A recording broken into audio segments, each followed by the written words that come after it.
화제가 된 사건, 사고 소식 짚어보는 아침의 이슈 시간입니다. 자, 정혁진 변호사, 조현산 변호사와 함께 이야기 나눠보겠습니다. 안녕하십니까? 이 쌍방울 대북 송금 사건의 핵심 인물이죠. 김성태 전 쌍방울 회장이 이재명 대통령에게 돈을 준 게 있으면 줬다고 하고 싶다고 말한 녹취록이 공개돼 논란입니다. 이 민주당은 해당 녹취록이 검찰의 진술 압박과 조작 기소의 증거라고 주장을 하고 있는데 정 변호사님께서는 어떻게 좀 생각을 하십니까? 글쎄요. 2022년 6월에 김성태 회장이 해외로 도피하거든요. 그러다가 2023년 그 다음 해 1월 17일에 국내로 송환돼가지고 체포가 됐어요. 예. 그때부터 이제 수원 구치소에 수감이 됐었는데 제가 기사를 보니까 2023년 그 해에 3월 10일에 쌍방울 비상임 이사가 면회를 가서 지금 조금 전에 이제 나온 것과 같은 돈 줬으면 줬다고 하고 싶다 이런 이야기를 했다는 거죠. 예. 그리고 난 다음에 아마 구치소에서는요 다 녹음이 되거든요. 이 법무부에서 그 구치소 접견 녹음 파일을 다 분석한 가운데 이런 내용이 있다라고 하는 것을 확인했다 그 이야기인데 돈 줬으면 줬다고 하고 싶다 이 이야기는 돈을 안 줬다라고 하는 그런 뉘앙스가 묻어 있는 거 아니겠습니까? 예. 그런데 그 이후에 어떤 일이 벌어지냐면 2023년 여름쯤에 그 뭐 이재명 당시 경기도지사가 쌍방울의 대북 송금 이런 것들을 다 알고 있다. 이화영 부지사가 보고했다. 그런 이야기 이화영 부지사한테 들었다. 이런 식으로 진술이 다 바뀌고 있단 말이죠. 예. 그런데 이런 녹취 파일이 나왔으니까 가능성은 두 개가 아닌가 싶습니다. 첫 번째는 3월 10일에 그 지인하고 이야기한 것 자체가 김성태 회장이 거짓말을 했을 수도 있고요.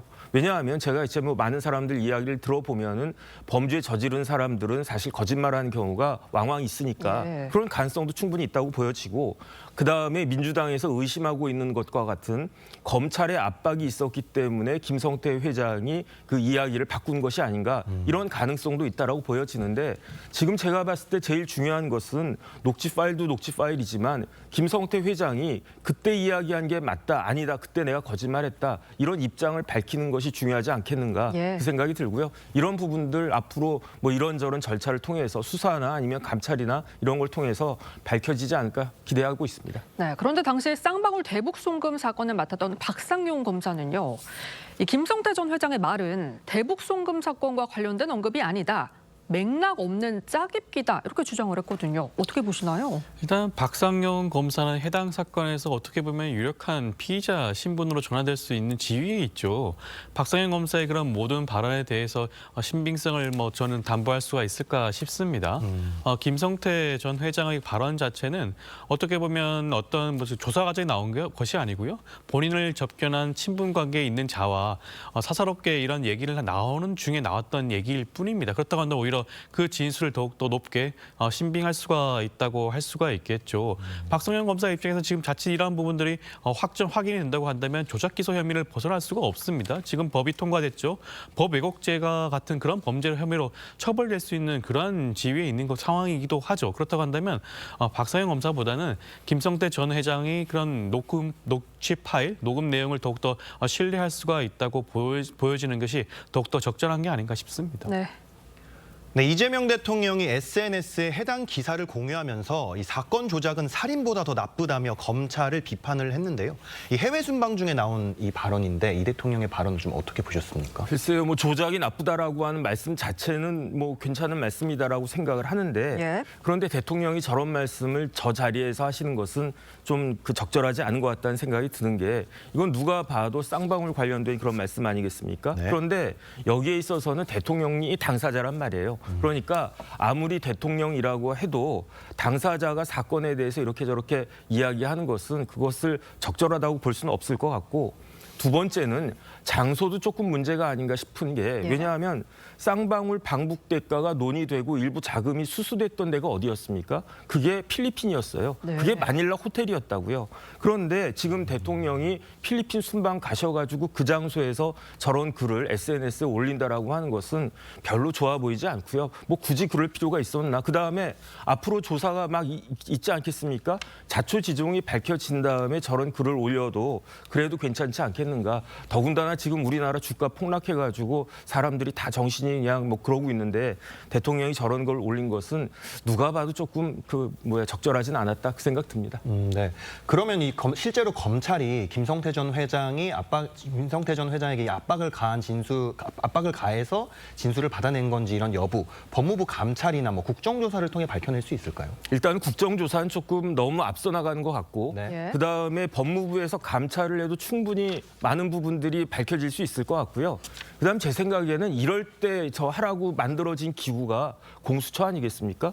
만약에 검사가 압박을 해가지고 사건을 조작했다 이거는 심각한 범죄예요. 네. 그런데 판사, 검사 그다음에 고위 경찰들의 범죄를 수사하고 그렇게 어렵게 만든 게 그게 공수처인데 왜 공수처의 얘기는 하나도 안 하고 법무부 감찰한 다음에 곧장 뛰어가지고 국정조사 가겠다라고 하는지 저로서는 이해가 되지 않고요.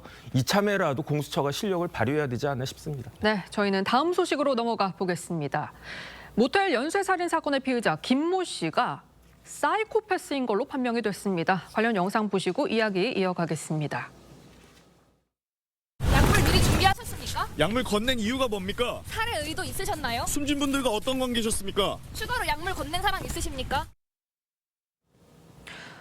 자, 경찰에 따르면 피의자 김 씨가 고급 음식점 방문 등 자신의 욕구를 충족하기 위해서 피해자들을 이용했다라는데 이게 무슨 얘기인가요? 이번 경찰 송치 결정서에 따른다고 한다면 지금 피의자 김모 씨의 경우에는 본인이 경제적으로 형편이 어려움에도 불구하고 고급 음식점을 이용한다거나 아니면 호텔을 이용하기 위해서 피해자들을 이용을 했다라고 그렇게 나와 있다고 합니다. 예. 아마 여러 가지 측면에서 데이트 비용을 부담시키거나 이런 식으로 해서 경제적인 이익을 편취한 것이 아닌가 생각이 드는데요. 범죄 사실과 경위를 밝히는 것도 중요하지만 범행의 동기와 목적을 밝히는 것도 굉장히 중요합니다. 예. 이런 모든 사건들은 형사사건에서는 대전제가 고의범을 처벌하는 것으로 되어 있거든요. 그러면 고의성을 입증하기 위해서라고 한다면 왜 이 피의자가 그러한 행각을 했는지를 살펴봐야 될 문제라고 하겠죠. 그런 부분에서 아마 경찰이 그러한 범행의 목적과 동기를 이번 경제적 형편과 그에 따른 경제적 이익을 편취하는 것으로 정리한 게 아닌가 싶습니다. 네, 이 김 씨는 그동안 피해자들이 사망할 줄 몰랐다 이렇게 주장을 했습니다. 그런데 경찰은 전혀 다른 조사 결과를 내놨다는데 이게 무슨 얘기인지?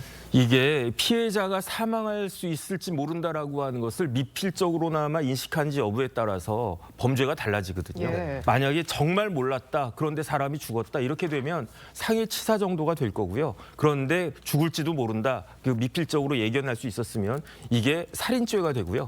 이러면 양형에 있어서도 굉장히 큰 차이가 있지 않겠습니까?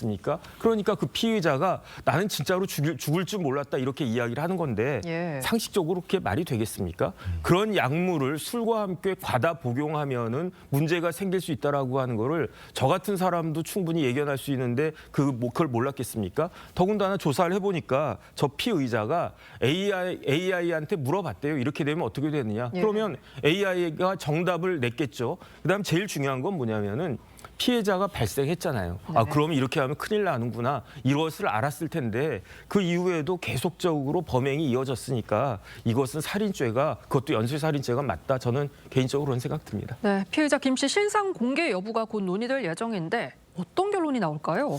신상 정보를 공개하는 것은 우리 법에 정해져가 있죠.